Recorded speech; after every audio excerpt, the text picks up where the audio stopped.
Nice pile of stones. Oh, it's not just stones, Ray. An Inukshuk embodies a human spirit. Think of it as a message center that can tell you about the depth of the snow, or the directions to the mainland, or where the best seals are. Great, if I ever need a seal, I'll know where to come. And all my friends have been asking, Ray, where do you get all those seals? What are you saying? In my opinion, if you give another country a gift, you give them something practical, like when we gave you those assault rifles. Hey, nice pile of rocks. Oh, it's not just rocks, Lieutenant. An Inukshuk embodies... Fraser. Everything seems to be in order, which means we have about 10 minutes until the official dedication. All right, I'm gonna check out my podium. I'm gonna go pick up some green food thing. I'm gonna go get a cup of coffee.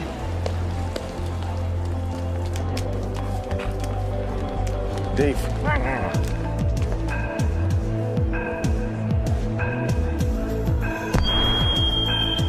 Such a big deal.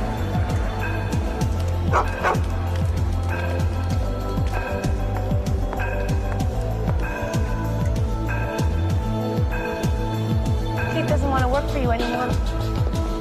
Just getting into some other work is all. This doesn't happen to me!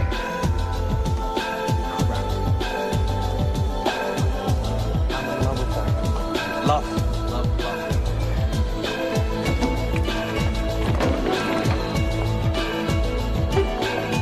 Crap. You leave us alone, we got nothing more to say. I don't give a damn what you gotta say.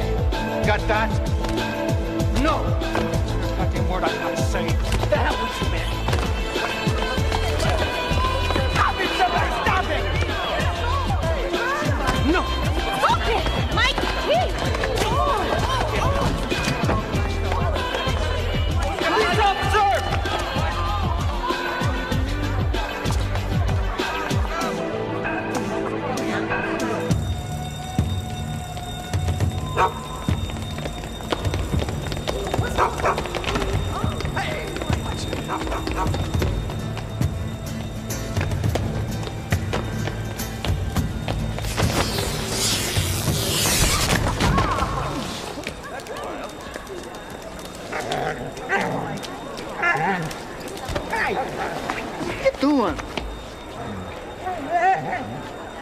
Is that your purse? Yeah, absolutely. Use it to carry stuff. Look, you put stuff in your pockets, you get unsightly bulges in your pants, right? Well, maybe you don't know about that. All right, I come quietly.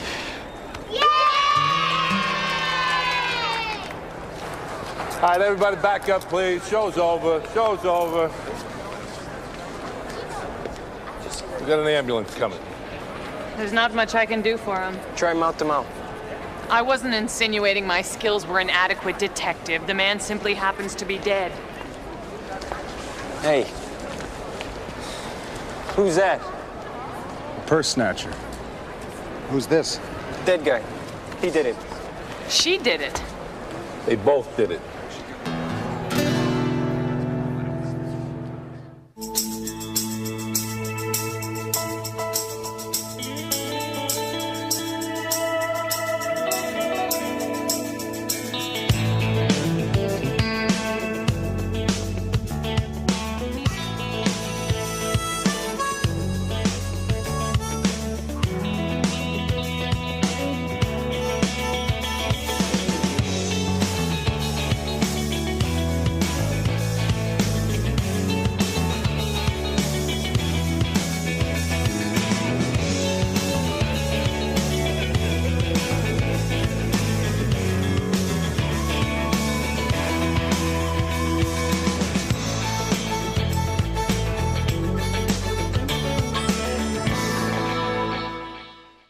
Neither of the suspects have any ID, and they haven't given us their names yet. I got Jack and Dewey questioning them, and we're running their prints. Are they talking? Not yet. That figures. Victim's name was Mike Bennett. Probably connected. A mob thing. Hasn't been nailed with anything, but the guys at organized crime are checking with the feds. What about the witnesses? Other than 6 people who swear to Monty did it, nobody saw anything. Oh, that's great. 200 people stand next to a guy who gets stabbed and nobody sees a damn thing. Well, that's not entirely true, Lieutenant. At least 3 people did. You're all trained observers. Oh, well, we'll soon see. Let's get our statements down. What is this? Nobody works around here? They're all at the mall questioning blind people. Fraser, how about you take down our 3 statements? I'm not sure he can do that in any official capacity. He can take notes, can he? Well, yes, sir. In 2 official languages, 3 forms of shorthand, Cantonese, Inuktitut. How about English? Oh, yes, of course. Great. You're deputized. You know you're not doing yourself any good here. Least you can do is tell me your name. I want to phone a lawyer. A lawyer's no good. You want to help yourself? You talk to me. I'm the only guy that can do you any good. I have the right to remain silent. Yeah, but if you're innocent, you'd be a lot smarter to tell me what happened. Just get me a lawyer. You're making a big mistake. I got the right to remain silent, and I'm using it. I know what I saw, Constable Fraser. Yes, sir. The 3 of them were at the table. They were having an argument. She wants out of it. You understand? The older man was rather nasty and aggressive. This for real? The young couple tried to get away. The older man pursued them. There was a scuffle, and the woman stabbed the older man. You're absolutely sure? Absolutely, positively sure. I know what I saw. The young guy did it. The 3 of them were sitting at this table, and they were fighting over the girl. This hurts like hell. Don't you get it? She's in love with me. And then the young guy stuck a knife in the old guy. And you saw this? Look, Fraser, I know what I saw. This guy Bennett is a hard guy. What we have here is a mob thing. 2 scumbags set up a 3rd. The 3 of them were sitting at a table. They were trying to get out of some deal. It's over. This for real? You don't get to decide anymore, Mike. She sets the old guy up so the young guy can get a good shot at him. Well, do our statements agree? Well, there are certain areas of congruence. Some of them significant, but on balance, not even remotely. Delbert, scram. All right, what do you got? Forensics on the murder weapon. And? It's a murder weapon. Very impressive. Constable, you get the door, please. How about prints? They're unusable. All right, we got a problem here, and we got to solve this problem right now. The only evidence we have are our statements, and those statements do not match. Now, we don't get together on this, and 2 killers walk. One killer. Constable, will you help me on this? Yes, sir. To summarize, Ray believes that the young man was the killer. Inspector Thatcher believes the young woman was the killer, and you, Lieutenant, believe that they both conspired to do the killing together. All right. So we'll go with my version. That way we don't risk anybody getting away. Well, we do, however, risk incarcerating an innocent person. Well, that's the court system, Fraser. We arrest them, the judges sort them out. But she had nothing to do with it, Lieutenant. I mean, she was probably the cause of it. Oh! I see. Just because she's a woman, she can't be the killer. She can only be the motive. Oh, it's good to be the motive. Very good to be the motive. She's not the motive. She's the killer. She's not the killer. She's the killer. She's not the killer. She is not the killer. Enough! We got to start right back at the beginning here. Francesca! Right here. Oh! Oh, sorry.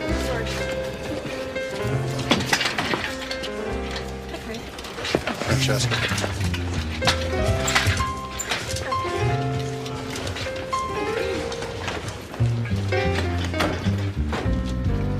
All right, lay it out. You know, Lieutenant Welsh, my cousin Jenny works in an office where they have a cappuccino machine. Cappuccino machine.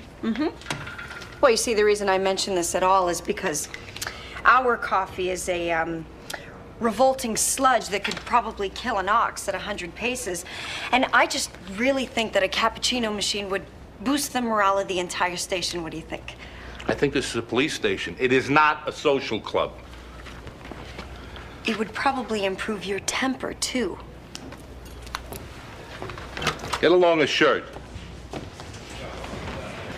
Bye, Fraser. Francesca. All right, people. Where did we first notice them?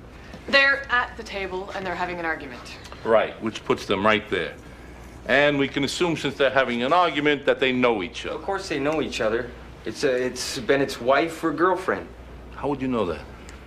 Body language. Body language. Can we confine ourselves to facts, Detective? Body language happens to be a fact that I am particularly sensitive to. All right, we've established that they know each other and they were arguing. We also agree upon the fact that they were seated at this table and the young couple gets up and walks this way. What else? Then there was the purse snatching, which occurred right here in front of the Inukshuk. I then launched off in pursuit of the suspected felon. Right, which removes Fraser from then on. What else? We boring you, Detective? No, I just see it better this way. Probably the way you saw it in the first place. What exactly do you see?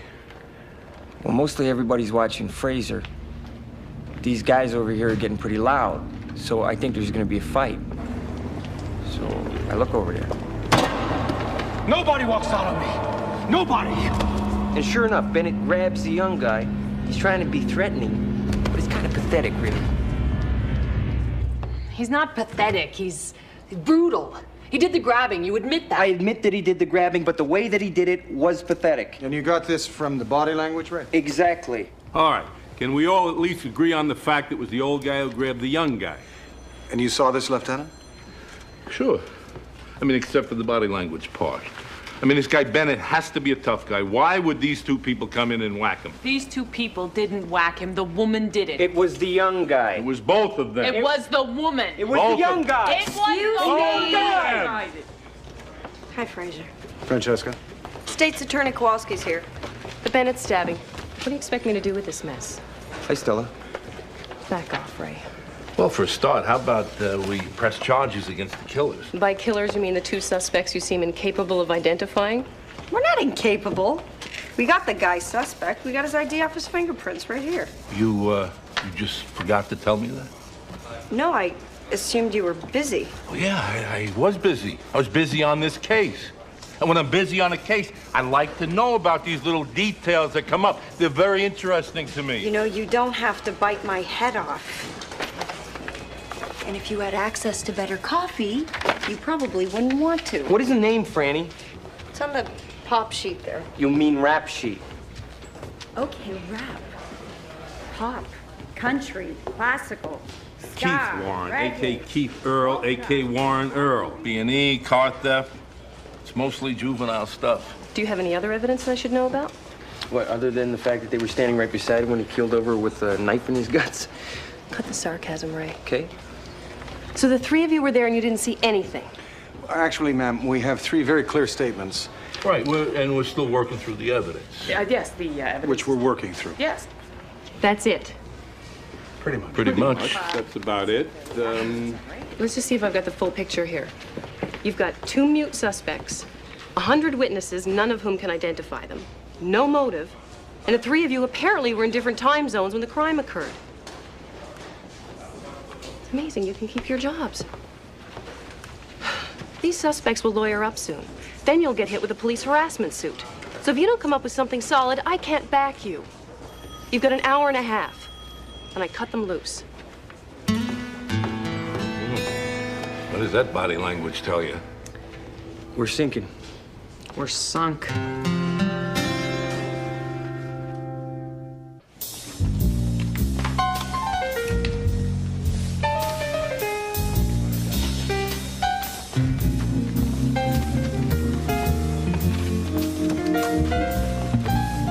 You ever knock? Simple. You make a fist, you hit the door. Excuse me, if you don't want the FBI file. Hold it.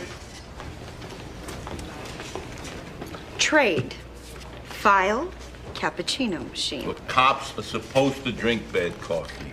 We're programmed to drink bad coffee. This place would fall apart without bad coffee.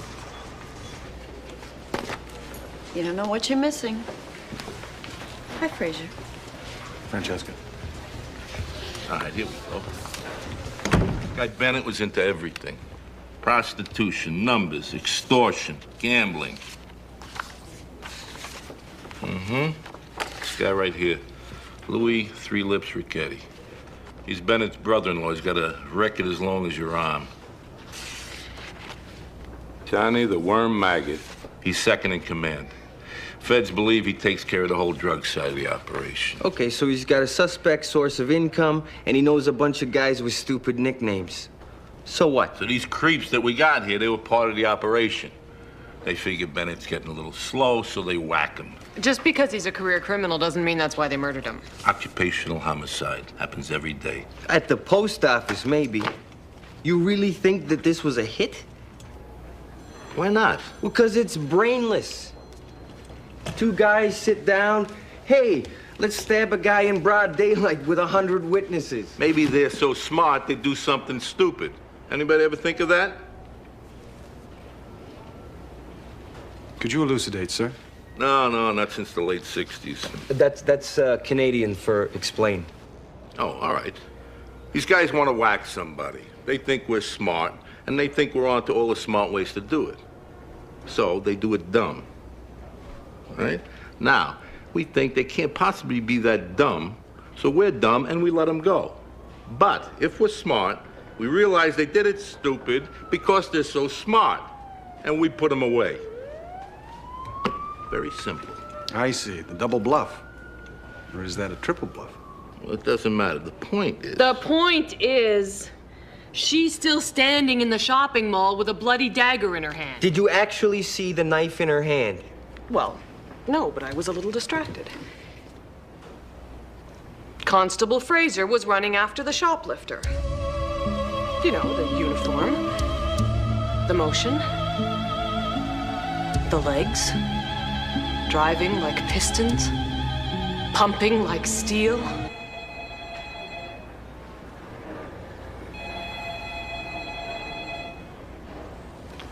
Something red going fast always draws the eye. I know exactly what you mean. I doubt it. Nevertheless, this was obviously not a crime of logic. It was a crime of passion. Oh, like in Sort of Desire. It's this great book I'm reading about this guy who has this huge... Franny, never mind. ...problem because he's dating this woman who he's in love with, but she's not really in love with him. That's not it at all. She's involved with the older man. Perhaps even married to him. Maybe loves him. But let's say he's cold and unfeeling. He treats her badly. Probably abuses her. Wait a minute. What are you basing this on? From what I heard and what I saw. What I heard and what I saw. Who are you, Sherlock Holmes? You're a laugh riot detective.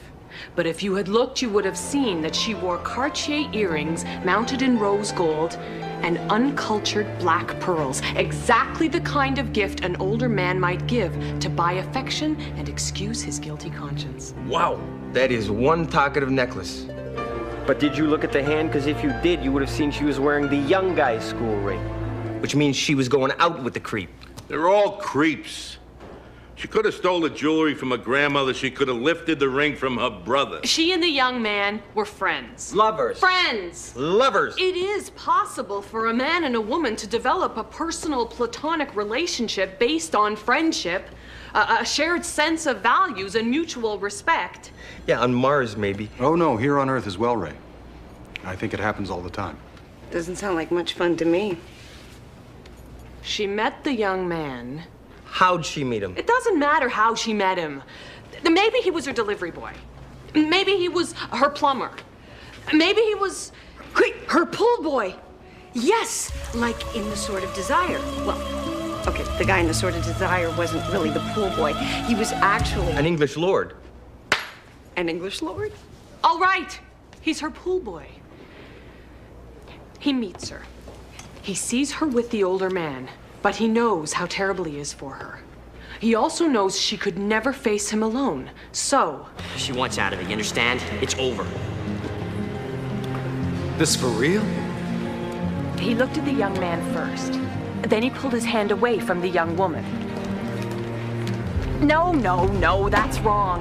He yanked it away harshly. It was like he was blaming Pool Boy for coming between the two of them. Harshly. It's him, isn't it? You couldn't do any better than a pool boy? This doesn't happen to me. You don't get to decide anymore, Mike. She doesn't love you. He grabbed her hand. Hard, hurting her. She could feel his brutality.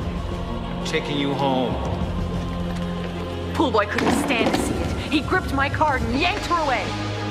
We're leaving now, Mike.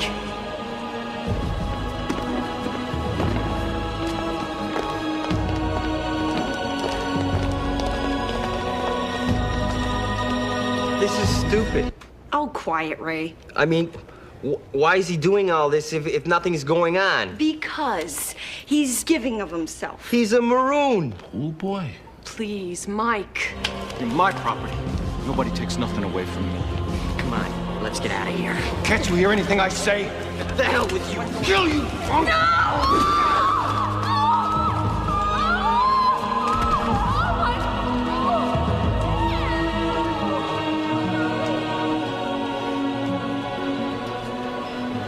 I could never let him hurt you. Never. Not after. Sir? Sir? Not after what? I think Inspector Thatcher's referring to an incident on a train. Fraser, Understood. what I'm trying to say is that it is possible to feel so strongly for another person that you would do anything to protect them. Even kill for them. Yes. She killed to protect Pool Boy because he was protecting her. Oh, man. This is even more beautiful than sordid desire. They've lawyered up. You've kept my client here for hours without any charges. She would like to leave. And unless you can think of a damn good reason why she shouldn't, we're out of here. Your client has yet to identify herself to us, Ms. Madison. Judy Cates, a second-year student at the University of Chicago. Her parents are on their way in from California. Her father is a senior VP at Vetro Camp. Her mother is a federal magistrate in California. No doubt they will demand that their daughter receive full protection under the law, not the kind of kangaroo court procedure you seem to practice here. Are you suggesting that money and privilege can buy justice? You from another country? Yes, I am, ma'am. My name is Constable Benton Fraser, Royal Canadian Mounted Police. I first came to Chicago on the trail of the killers of my father, and for reasons that don't need exploring at this juncture, I've remained attached as liaison officer with the Canadian Consulate. You got a punk kid in the next room with a long sheet. Do yourself a favor. Go pick on him. Ms. Madison, are we to assume then that Ms. Cates was not involved in an abusive relationship with Mr. Bennett and that she did not kill Mr. Bennett in a